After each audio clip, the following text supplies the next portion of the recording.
স্বৈরাচার পালিয়ে গেলেও দেশে এখনো গণতন্ত্র প্রতিষ্ঠিত হয়নি বলে মন্তব্য করেছেন বিএনপি নেতারা।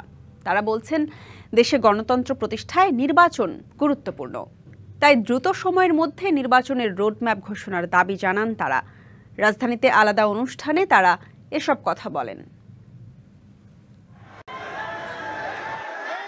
সোমবার দুপুরে সাবেক রাষ্ট্রপতি জিয়াউর রহমানের ৪৪তম শাহাদাত বার্ষিকী উপলক্ষে তার সমাধিতে শ্রদ্ধা নিবেদন করেন বিএনপির স্থায়ী কমিটির সদস্য গয়েশ্বর চন্দ্র রায়।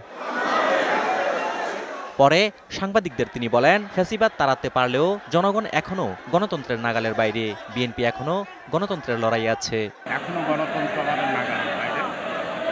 এদিকে সকালে সেগুনবাগিচায় ঢাকা রিপোর্টার্স ইউনিটির ৩০তম প্রতিষ্ঠা বার্ষিকী উপলক্ষে আয়োজিত অনুষ্ঠানে যোগ দেন বিএনপির স্থায়ী কমিটির সদস্য আমির খসরু মাহমুদ চৌধুরী। তিনি বলেন, সুষ্ঠু নির্বাচন যতদিন দেরি হবে দেশে ততই সংকট বাড়বে। এই ডিআরওর ভূমিকা একটু ভিন্ন ভূমিকা। সানবিট সব দিবে সামাল।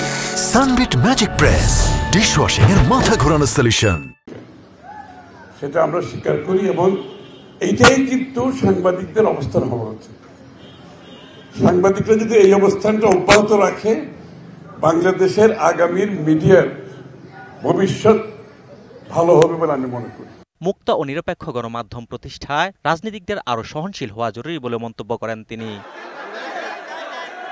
অজিত সরকার, ডিবিসি নিউজ, ঢাকা।